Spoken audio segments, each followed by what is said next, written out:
Good morning and welcome to Sunrise Daily. Just in case you don't know, today is the 6th day in the month of May 2026. I'm Ayo Makinde. 26 degrees in Lagos. Well, before I came into the studio, the sky looked misty and cloudy. Seems like the rain is gonna fall today. I don't know what's happening to them in Abuja, and there's a lot of activities in Abuja today, which you're going to be experiencing. And not much long from now, we're gonna take you to a live event where some activities, which we'll tell you about shortly, is also going to be taking place. In the meantime, we have a conversation today around the presidential candidate of the Labour Party in the 2023 elections and what some people have called political junketing. But then there is the Obidient movement. Where do they stand in all these? That's the next conversation we're having.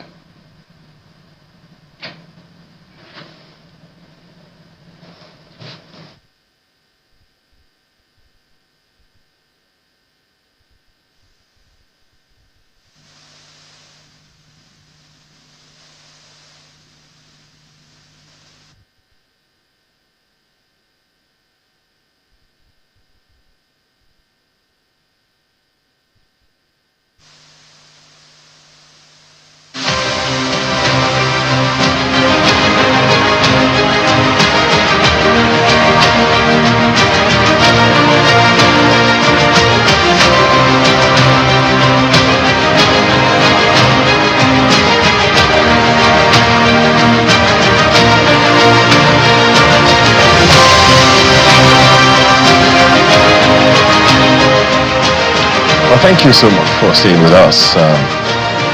Just before we go for that discussion that I told you about, that live broadcast that I told you about, let me just quickly give you a hint of what it's about.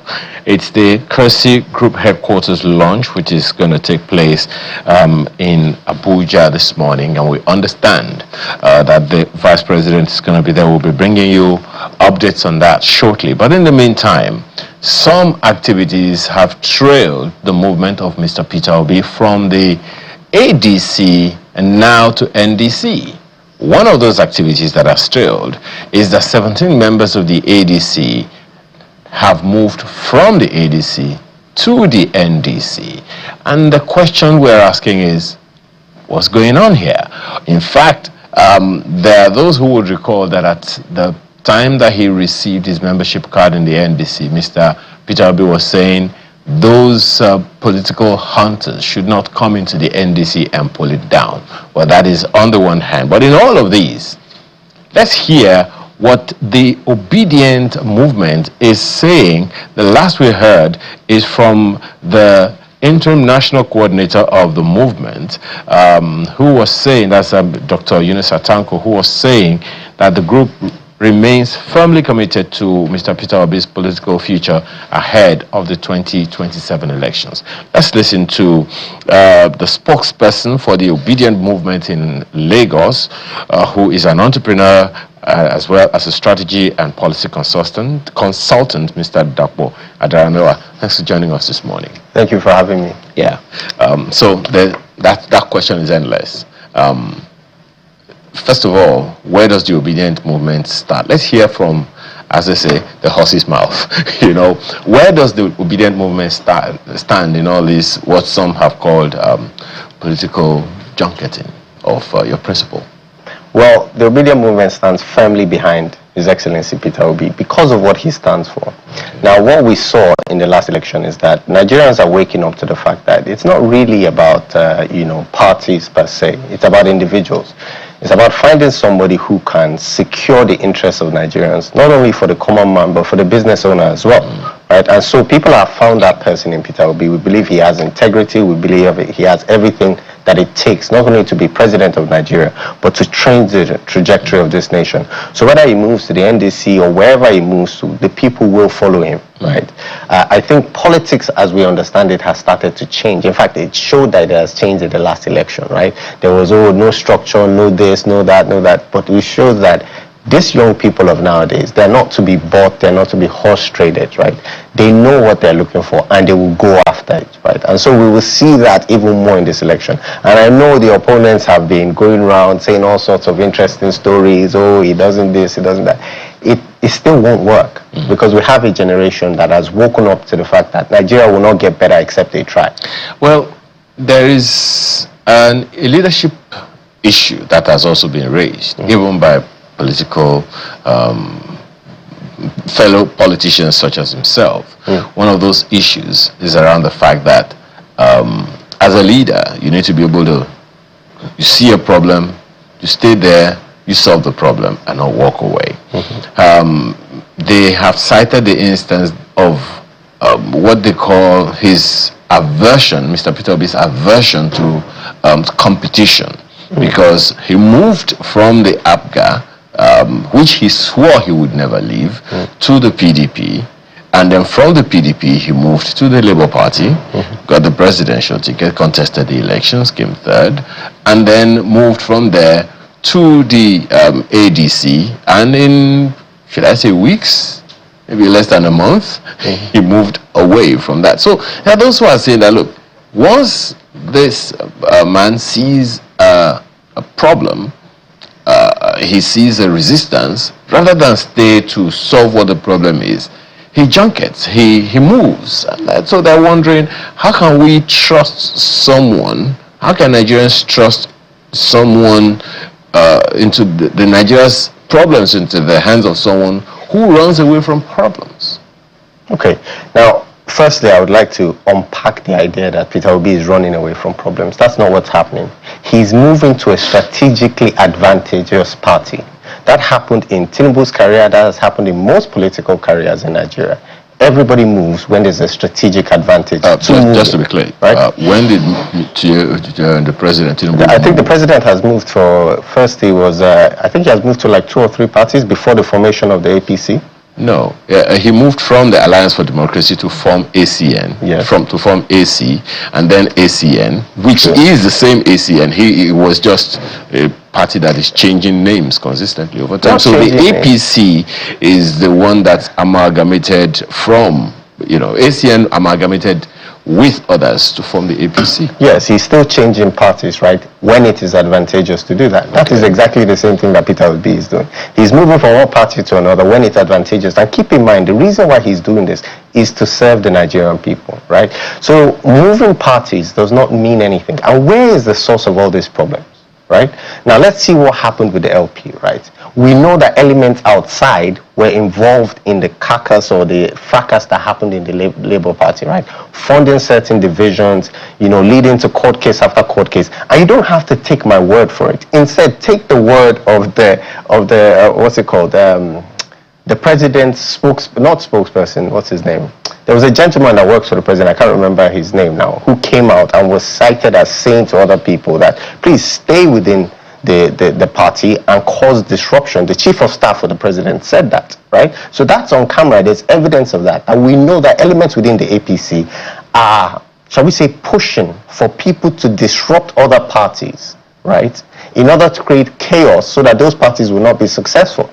We know that the Nigerian judicial system right now has also been used as an element. The Supreme Court just told the High Court that, okay, they were wrong in the first place for what they did with the David Mark leadership, right? So we know that elements are against these parties and are working against this party. And what Peter Obi has realized is that rather than wait until they disrupt this thing and make it a one-party state, it is advantageous to go to a different party and serve the Nigerian people. But the most important thing that I would say on this matter is this. Does it matter what party Obi is in or if he moves party when the average Nigerian with 1 month's salary cannot afford a bag of rice? Does it matter that a person earning, what party he is, that a person earning 100,000 naira per month to save for a used Toyota Camry will save for 20 years if he's saving 50% of his salary? Does it really matter what party he's in? This election is not about party, it's not about any of those things. It's about survival. It's about the fact that business people in Nigeria right now are losing business. Businesses are shut down. There's insecurity in the country. These are facts. The poverty rate as of today is at 63%. When APC came into power 12 years ago, it was 30%. The inflation rate has doubled. The cost of fuel is approaching 2,000. I, for one, as with most Nigerians, could not care less what party Obi stands in, so long as he's going to deliver us from the curse of APC that has been ongoing for the last 12 years. Okay. I'll still come back to that. But then there is something that politicians, including Mr. Peter Obi himself, has said, and which is what you have also said, that some forces, external forces, are responsible for the internal conflicts in certain political parties. Yes. To be honest, I find that a little curious. Okay. Because one expects that the responsibility of leadership is to solve problems. Yes. Is to provide solutions. Definitely. So, and sometimes, particularly in public service, guaranteed that those who are in public service, they know and they will tell you. Some people actually go rather out of their way to cause problems for their leaders. It is standard. Yes. Just yesterday, someone very close to me was telling me something like that, backbiting just to achieve some, So if that happens, right, because, that will happen in government. No matter how good, how well you're doing, you will still find forces who will find fault in whatever it is that you're doing. There are those who believe that the president is doing fantastically well, and you are here now saying he's not doing anything. Fine, everyone is entitled to their opinion. So if we find a situation where Mr. Obi is doing whatever he's doing, and some people consider it to be well, and other people say he is not doing well, will he run away? Because you're saying now that some people, they came into his political party, whichever political party he came to cause division. Mm-hmm. Isn't that where we know who a leader is, to be able to confront whatever the issues are and resolve the issues? Didn't the president himself confront that in his own political party? So why would you convince anyone that he's because he's facing problems or opposition in his party, or because of some sponsored whatever you call it, that he's leaving? Yes, no, I understand that perspective, right?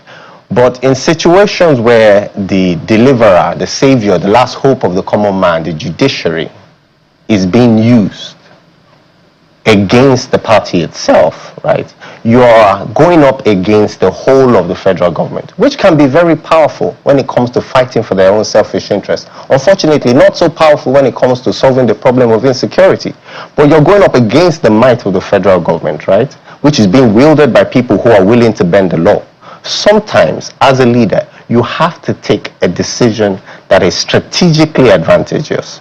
And let us ask ourselves again, do the Nigerian people care? Do they care? We didn't know what LP was until he joined LP, but we went out and voted in mass for LP. Why? Not because of LP, but because of Obi. Obi embodies something different in politics, right? A leader who will not compromise his values, will not play the game on the terms that has been laid out. Before this, now, we know that every political party has a system whereby, you bribe delegates, you do all of these things, So you have candidates who are striving to be president, who are spending 50 billion, 100 billion naira to acquire that power, right? Please tell me, if they spend 50 billion, would they still work for the people? Or would they work to secure their own interests? So you have a politician that says, I will not play the game the way it's been laid out. I would not become a party to this kind of thing. And when I recognize that the institutions of state are being used against my party to try and destroy it, I will move over to a different party, to a safe platform on which to compete. And the platform is open to anybody who wants to join. There are many members who have moved over to the NDC right now. And that's fine. Many more are welcome to join in time for the election, right? So the opposition has the opportunity to still be united and stand behind the most bankable candidate. Please, let me remind you that the last time we had a political leader who appealed so much to the masses was MK Abiola. In recent history, we've never had somebody who invokes such goodwill of the Nigerian people that they're willing to work tirelessly. This is not a man who is, bribing individuals and doing all of this kind of scheming that we now call wisdom. right? He's somebody who is genuine in his service to the Nigerian people. You can't throw that away. And let's keep in mind, why are the political elite so afraid of this man? Even just out of sheer curiosity, people should vote for him because they are terrified of this man. And the only reason why they'll be terrified of him is because they recognize he is the only one that will not play the same game they've been playing. But he is going to govern the same people that are playing these games. Let's be clear. It's not gonna. It's easier now when he is not in government, he's in opposition. But when he gets behind the seat, trust me, it's a lot tougher. So one of the issues that has also come up, and which I think the Obedient movement may also want to speak to, is the political machinery. There are those who say, for instance, that one of the challenges that that Mr. Peter Obi has as a presidential candidate, as a politician, is that of a political machinery that cuts across the whole nation. There will always be influences. There is always need, for influences here and there. So there are those who say that there is always that need for him to build political bridges across all sectors. But now that he has said that, okay, the political bridge that he would have built with the PDP, he had to disengage from it because of certain oppositions or conditions. Same he did with the LP because the party was having internal issues that one would have expected that the leader, such as Mr. Peter, with all his influence, knowing that the Obedient movement was behind him, could have sat there, did anything he needed to do to resolve the issues. That, and same with the ADC. So what are your thoughts on that? But that hasn't happened. In fact, that question still remains about whether or not he has the political clout to be able to mobilize Nigerians to his side. Oh, wow. I think the last election shows that he has clout, right? And I think part of there is a difference between political clout and popularity. I hope you know that. Now, here's the thing, right? We've been abused as the Nigerian people. We've been abused for so long, right, that we now think the abuse is normality. We think that a politician needs to have, these corrupt individuals that can do his bidding in order to effectively run the country. And that's not true, right? Peter Obi has an appeal across Nigeria. Bear in mind that since the last election, he has been moving around. And believe me, he's not alone. Rabiu Kwankwaso is there, which brings in the North. We know that the Southeast was behind him in the last election. We know that elements of the Southwest was behind him as well. And now you have a key Northern figure on that ticket who has his own natural base, who is an experienced politician. So this notion that somehow he doesn't have that appeal stems from the fact that we have gotten so used to appeal being exemplified through influence over corrupt figures, right? Most of Nigeria, dare I say, is being handled and run by a group of people no larger than 150,000 people. They are the people who are in charge, they are the people who are manipulating the system. What Peter Obi is saying, in effect, is that I will no longer serve that small class of people, but I will serve the everyday Nigerian who is deciding whether or not he can eat an egg with his rice. I will serve the businessman who is ensuring that his business can survive this economic downturn. I will serve the mother who is worried about the safety of her child because the hospital that the child is to be born in does not have electricity. All he's saying is that I will no longer play the game to this small group of vultures who have kidnapped the Nigerian state and are taking us into the abyss. And instead, I will serve the interests of well-meaning Nigeria. And he has. Bear in mind, they are intelligent people who stand behind His Excellency Peter Obi. People capable of handling different ministries, capable of handling different states, different sectors, right? Who we serve with him, who are just waiting for the opportunity for him to come in.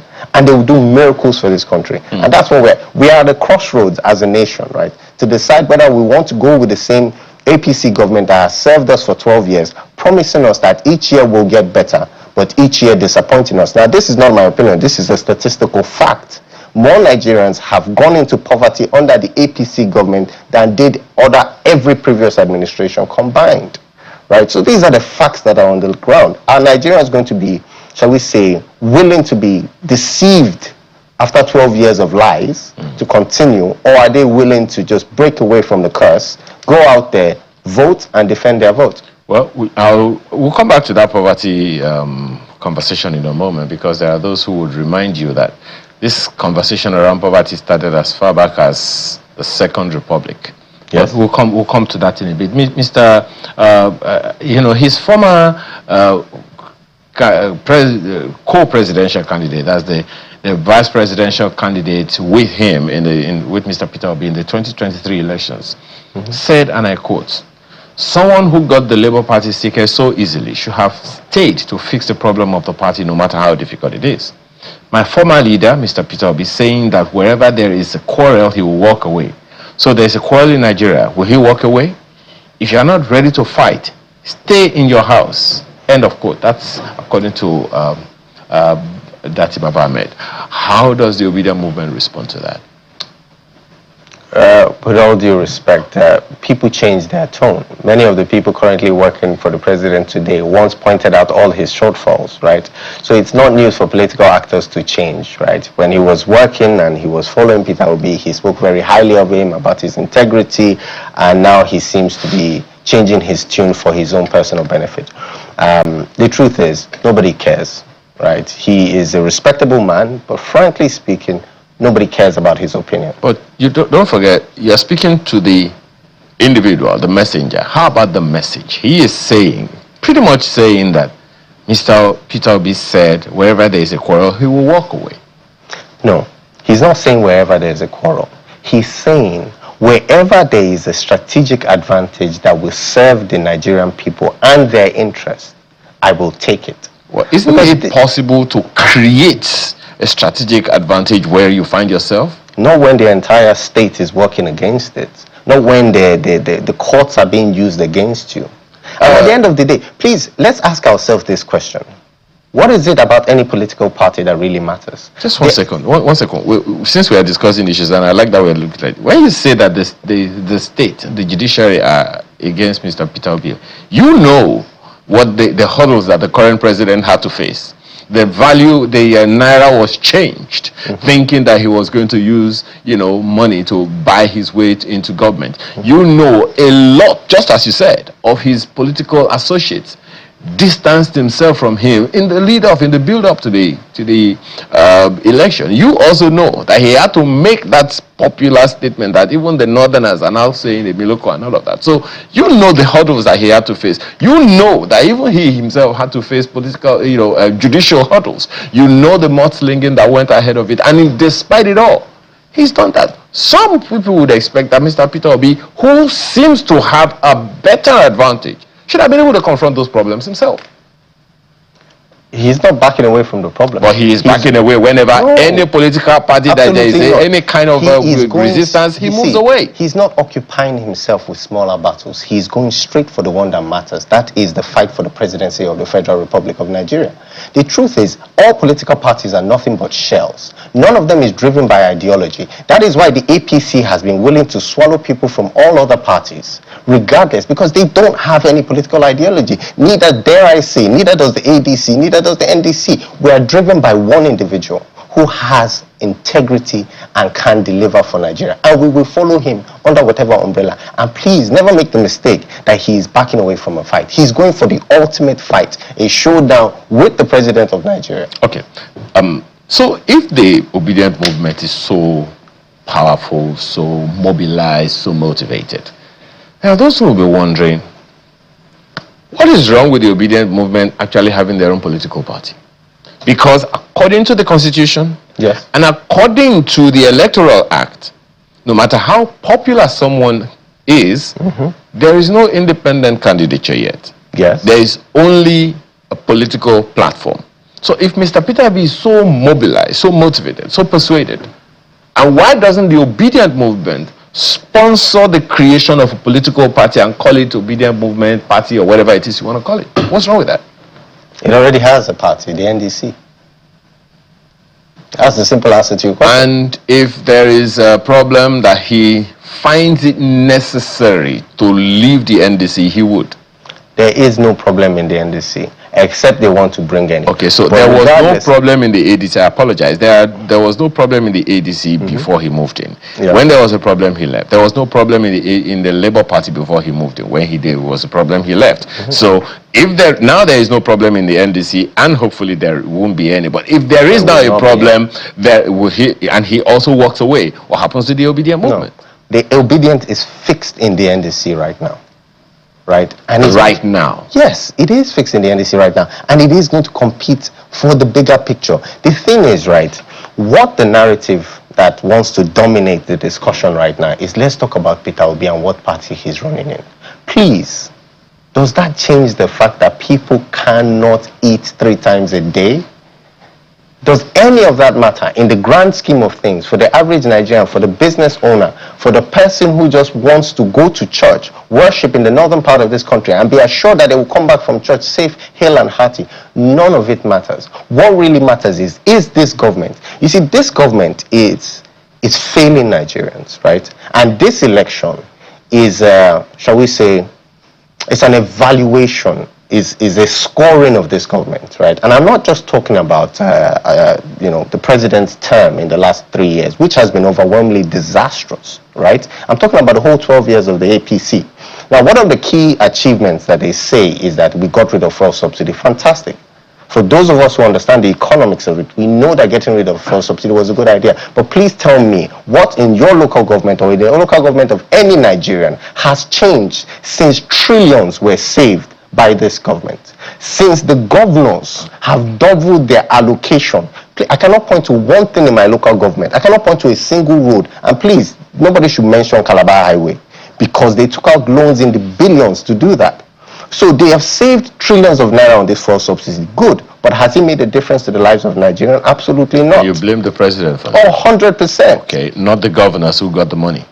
They are all in his party. Okay. They are all doing his bidding. They are all his boys, and they are promising they will deliver millions of votes for him. Can you not hold them to account? So, you want the president to override the constitution? Not for at all. What? Not at all. Okay. Not at all. As the head of his party, we're talking about leadership here. As the head of his party, can he not use whatever the constitution allows him to hold these governors to account? Even something as easy as, why not publicize what you are giving these people and publicize how they are spending it? Why not create transparency? We're talking about a government who has not given account for how it's spending its own budget. So it's very clear that the president is more preoccupied with you know them. that it's very easy to get information about how the budget has been running, right? Oh, not transparently in terms of how it's being spent to the granular details. No, that's not available. The state People like government. Budget it are trying to provide that information, Okay. right?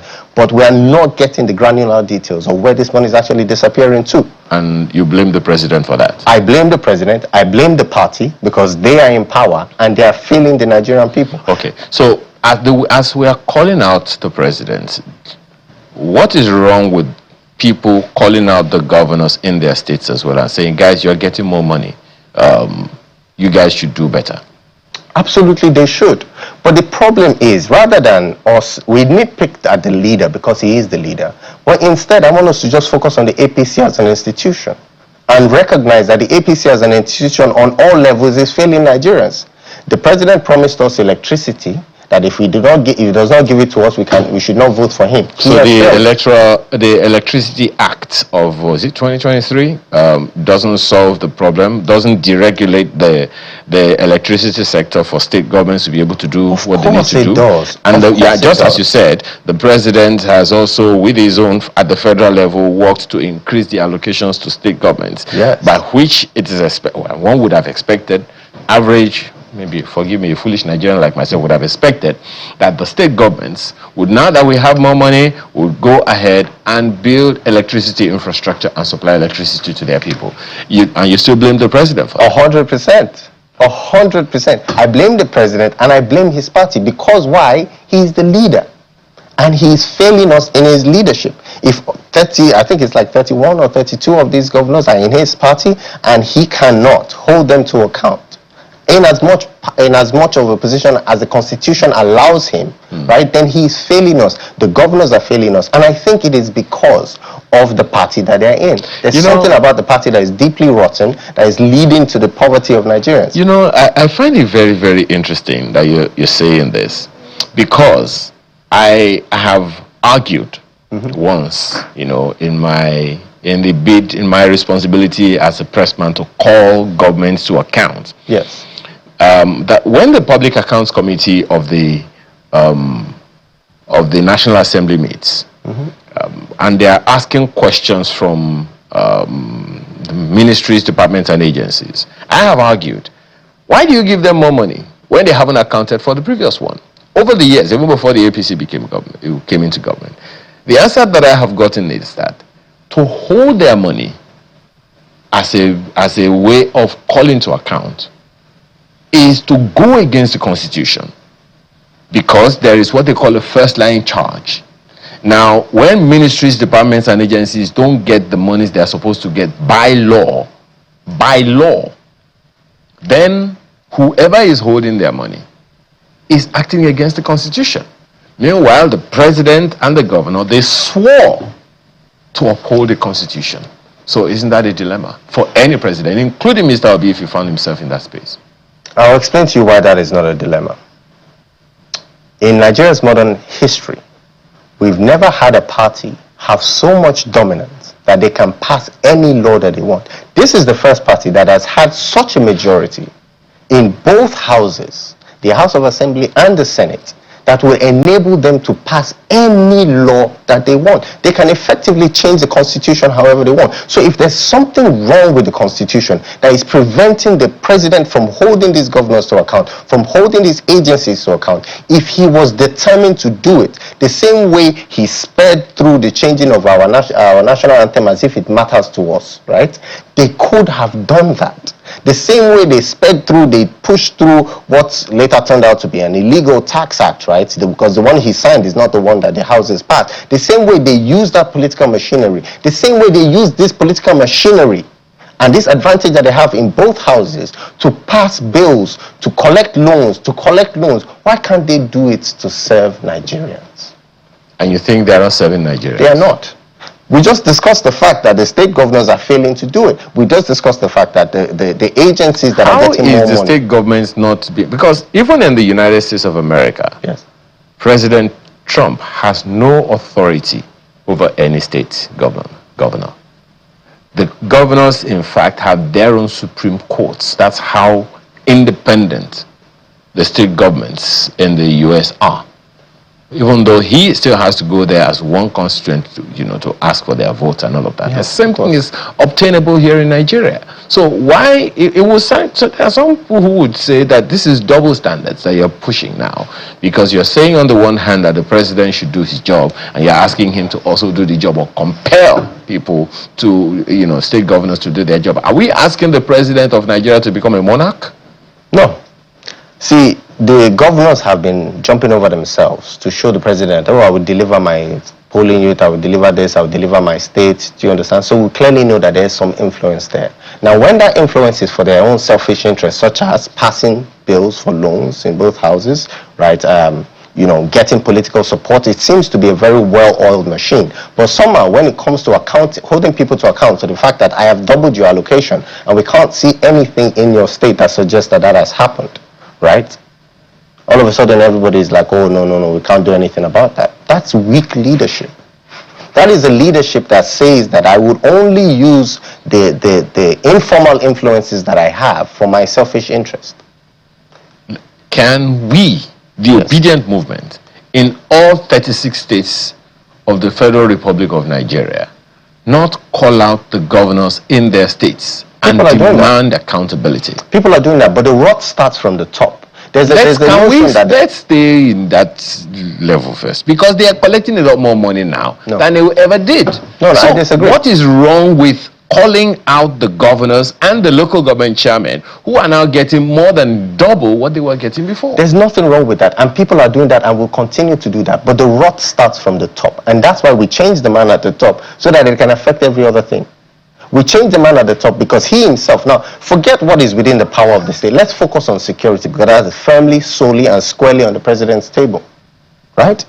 This is the president that after the attacks in a certain state, he only came to the airport and told the weeping mothers to come and meet him.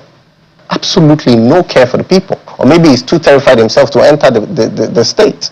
right? So you're talking about a leader who is weak by all metrics, right? People are still dying in Nigeria. There's absolute insecurity. We are literally losing generals on the battlefield to a small terrorist group. We are the Federal Republic of Nigeria, the biggest, most powerful army in all of Africa, and we cannot beat some sheep herders in the jungle with AK-47. That is a shame. So look at that alone, and you know that this president is failing the Nigerian people. So you also do not recall that even generals, the chief of defense staff at some point, who is now Minister of Defense, told Nigerians that the first line of defense, first of all, is the local government. And consequently, when the president began to devolve more resources to that, some of us had expectations. That's one. Secondly, he also said that we always focus on the kinetic, activities, as opposed to also utilizing non-kinetics as well, because it has been discovered by research that poverty, particularly at the local levels, is one of the drivers. Poverty and unemployment are part of the drivers, and lack of education are part of the drivers of insecurity in those areas that you talked about, unfortunately, mostly in the north. Now, we know, unless we are deceiving ourselves, the president can't be everywhere. If the president could do everything like it was in the military, there would be no need to vote in governors. We would just have a president who would appoint everyone the same way the heads of state in the military did. They just, and the governors, the military administrators in the military had no option but to obey the last order. Root them out, or you yourselves are gone. That is one of the reasons some people say we didn't have insecurity in those in the military era as well, because it was a command structure. You do what you are told or nothing. But in a political space, it's different. In a democracy, it's different. The power to the president, the president's powers are not absolute. The governors have powers the same way the president has powers. So while it is a given, the president ought to do what he ought to do. How come the insecurity we are talking about, in the different parts of Nigeria that you're talking about now, how come it's not happening in some parts of the south? Not even in the southeast. Even in the southeast, where we had such tremendous, insecurity, you've seen how seriously abated that has been over time. Do we credit the president for that, and not the governors who did the dirty job? Well, firstly, the governors have no control over security forces. So when it comes to kinetic, military, so do they have? Don't the governors? My apologies. Hold on. How don't the governors have responsibility over the safety of their people? Because that is the responsibility of government. Of course they do, and that's why there's a discussion around state policing, which this government has still not passed, right? So now, if you talk about the state governors, right, they're in charge of education at some level. Now, let's look at the budgets of most states, right? There's been no significant increase in spending on education, right? Now, under this government, poverty has only gone up. So if you look at, one, the ability to fight kinetic energy, right? Let's even evaluate that. This is a government that seems to be more preoccupied with arresting activists who are simply highlighting some of the difficulties that our force men and women are facing. They're more preoccupied with that than taking care of the soldiers themselves, right? So the people fighting the forces, are we taking care of them in the right way? And then the environment that is creating this insecurity, what are we doing about it? Let's look at education. Spending on education has not gone up significantly under this government. This government is more preoccupied with under which government, federal or state? Both federal and state. No. Well, but let's ask ourselves one question. If we want to separate the president from his governors and say, okay, let's not... They're not his governors. Yeah, they are your governors. They're his party. They're his governors, right? So let's try and create this separation, right? Let's even evaluate that. Now, please tell me, we see what happens with Trump versus governors in the United States, where he comes out on TV and calls out governors who are doing the wrong thing. Please tell me at one point that this president has come out to call out a particular governor who's doing the wrong thing. We'll raise that issue when we return from this break. Please stay with us.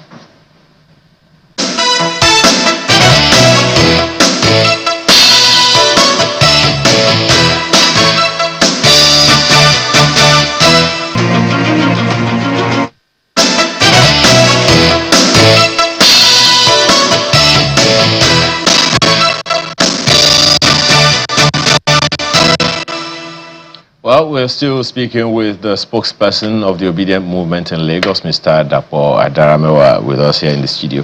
Thankfully, he's also a strategy and policy consultant, and he's speaking to some issues, particularly as it concerns the Obedient movement.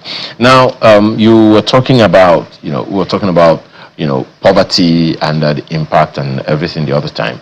You also admitted earlier that state governors had certain responsibilities, particularly in the area of education. Mm-hmm. Local governments have certain responsibilities in the area of education. To a large extent, the federal government has a lot more authority over universities, secondary schools, more for the state governments. Mm-hmm. The primary schools are supposedly, or rather supposed to be more under the authority of the local government. That's why we have local education districts and all of that. But because of the way the local government systems have been over the years, the federal government has had to come to the rescue and set up all kinds of things. Primary health care, for instance, is also supposed to be a local government function, but now we have a national primary health care agency and stuff like that. So simply because of the way local government administrations have behaved over time. And there are those who always point to the fact that it was the state governors that pulled down those walls, particularly in this republic, because in the Third Republic it wasn't like that. In the Second Republic it wasn't like that. So, and that is why I totally get the argument about the president having a responsibility and all of that. But since the president, as you say, is not doing what needs to be done, and the people who are in these offices, they are also adults. They read the law. They know the Constitution. They know their responsibilities. Mm-hmm. And they are not doing it, yet they get paid. Do you think it's justiciable or justified to say, you know what, since you are not doing what you're supposed to do, we'll hold your money until you are ready to do it, and then you give us a plan of how you're going to do it before we give you your money? Do you think that makes sense? In this case, are we talking about withholding the funding to the local government or the state government? Well, any one of them. Now, the problem with that is that it creates a very dangerous situation, because then presidents or powers that be can use it against political opponents who are in a different party who are ruling the state. So that's a very contentious issue. Well, you just said now that most of them are in the APC, so...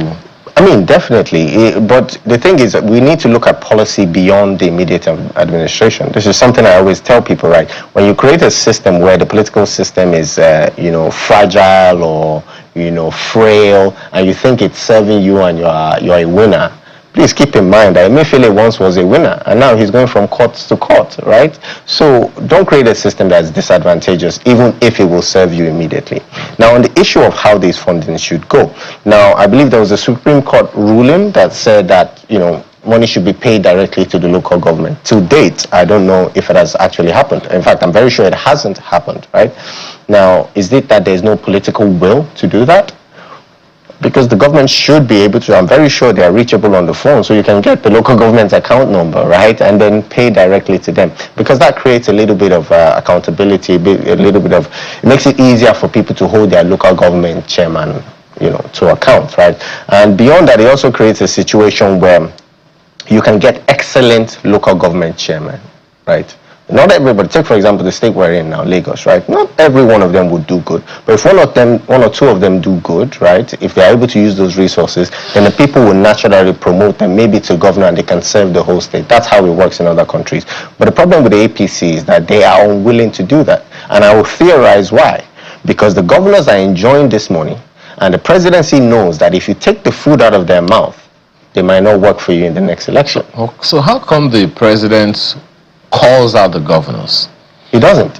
He does. Because he called, when the traditional rulers all across the nation visited him, he told them point blank, talk to your governors, because they now get a lot more money than they used to get.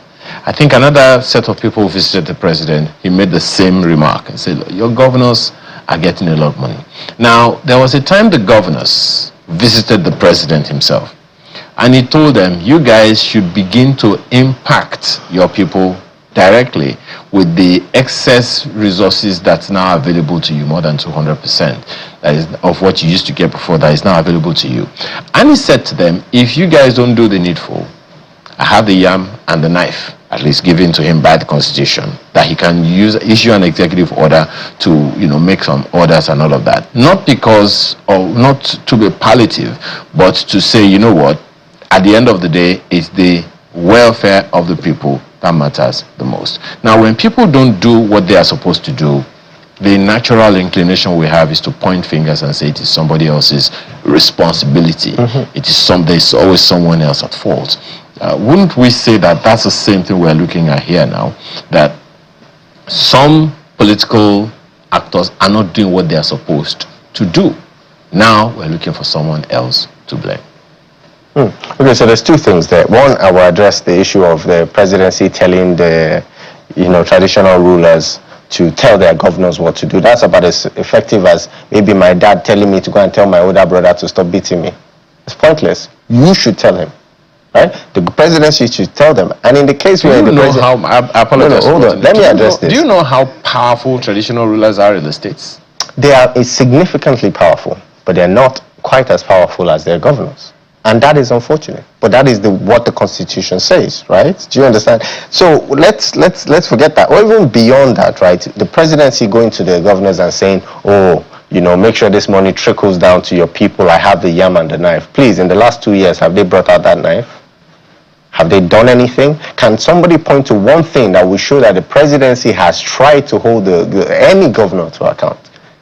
Rather than just placating and trying to... I think this government is more concerned with growing the APC than it is with growing Nigeria. Because this is one of the mistakes that a lot of Nigerians, they say, oh, the president is a master strategist. No doubt. He's a master strategist at serving himself and his party. And that's why his party has grown. But is he a master strategist in serving the people?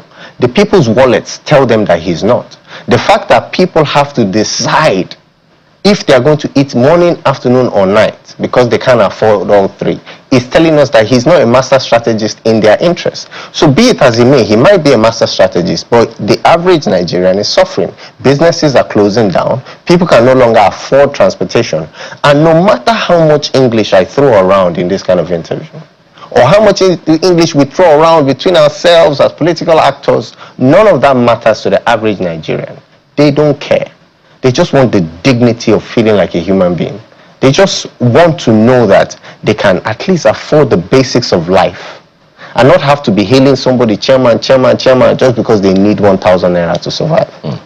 Now, as far back as I can remember, even when I was in secondary school, I've been hearing 101, 001. 011, which is people rationing food. Yes. I mentioned the other time that when I, read from history, I find situations where, as far back as 1980, excuse me, the government of the day in the Second Republic, the Shagari government, declared what they call austerity measures. Yes. Austerity measures was simply saying, look, things are tougher now. Let's tighten our belts. That was in 1980, 80, 81, and on like that. That government couldn't win the poverty battle at the time. No. And then the Buhari government came in. Still couldn't win that battle of poverty, but it tried to fight the corruption and indiscipline among the people.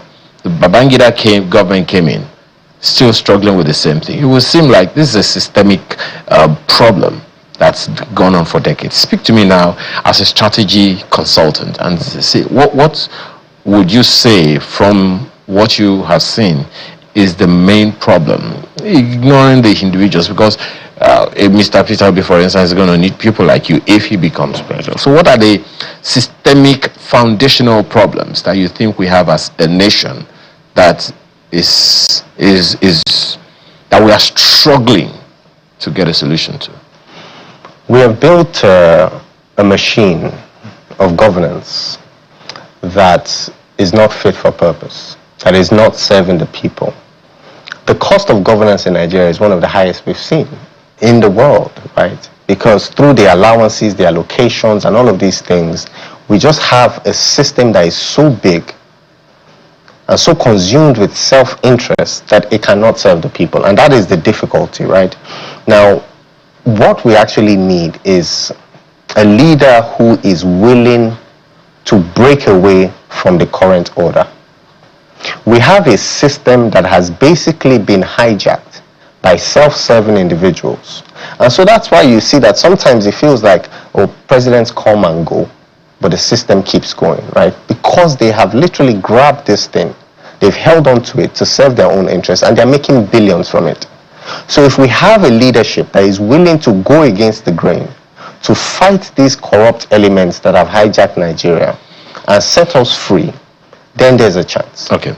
Now, two things that I would like to raise because our time is expiring shortly. The federal government, according to the DG of the Budget Office at the time, Ben Akaweze, says Nigeria has more than 1,500, for federal government alone, has more than 1,500 ministries, departments, agencies, and corporations. Yes. Now, from my experience, because I have a civil service background, a number of people who are in civil service will not be employed in private service. Yes. Because for one reason or the other. Unfortunately, every government must work with them. Unfortunately. And you can't just wake up and sack everybody. I remember the super palm sex of the military era that were removed, unceremoniously. There are those who trace the history, and that was the Murtala Mohammed government. There are those who trace the history of the decay in the civil service to that singular act of removing unceremoniously those who held the system on, at that time, and they left unceremoniously. They weren't really settled. So corruption grew from that one. People thinking, if I'm going to experience this, have this, if this is going to be my fate as well, I better do what I can do to serve myself now. So if Mr. Peter Obi, for instance, is going to work with all these people, what would be the strategy? Because it can be really difficult. Add that to how many obedient movement members are willing to join any political party to create that momentum and themselves go into other parties and, as you said, cause disruption. Firstly, the Obidients are not concerned with causing disruption. They're concerned with solving the problem of Nigeria. Oh, but then we have talked about the disruption they caused online before. Well, to me, disruption is not somebody throwing an insult out there on Twitter. Disruption is somebody talking about the presidency of Nigeria as if it's their birthright. That is disruption, right? That is. So which one are we getting online? Right? Anyway, let's not be distracted. But yeah, let's not be distracted. Now, what Peter Obi is going to do differently, right, is firstly, we have an austere leader who is not interested in wasting money, right? And he's going to send a message to all members of the community, all civil servants, that the game of delays and wasting money has ended. And then he's going to put in place leaders that would actually create a change. I mean, one of the ministers that is doing well in this government, right, is, I think is the minister, the one who controls the passports and all these other things. I've forgotten his name now. He's doing a fantastic job. And regardless of where I stand in the political divide, I can admit that. And it goes to show that if you have the right leadership in place, you can make changes to this civil service, to these industries. I remember there was a time you had to bribe to get your passport. Now you can get it in 2 weeks, right? So it shows that if you have the right leadership, right, they can make a difference. And Peter Obi is going to come in with a team of experts who are going to take over some of these areas and transform the way the country works and send a message by his own behavior that I'm not here to serve myself. I'm not here for selfish interest. I'm here to serve Nigerians so that as a nation, on a global scale, we can be respected. So our people are not beaten and killed on the streets of South Africa and told to go back home. Right? So that the president of Ghana no longer can, a country almost the size of Lagos, come out and say, I hope Nigeria gets its act together. That's insulting. But until we fix our own country, right, we will not be respected internationally. Until we put in place a leadership that can actually genuinely serve the people, then we will continue going down the same loophole forever. Well, there are so many other issues to raise about this matter. Maybe we'll postpone that to the next encounter that we're going to have. I look forward to it. Dapo Adaramewa, entrepreneur, strategy and policy consultant, as well as spokesperson for for the Obedient movement in Lagos. We appreciate your time again. Thank you, sir. Well, that's the show this morning. Thank you for the privilege of being a part of your day. I'm Ayo Makinde. Enjoy the rest of it.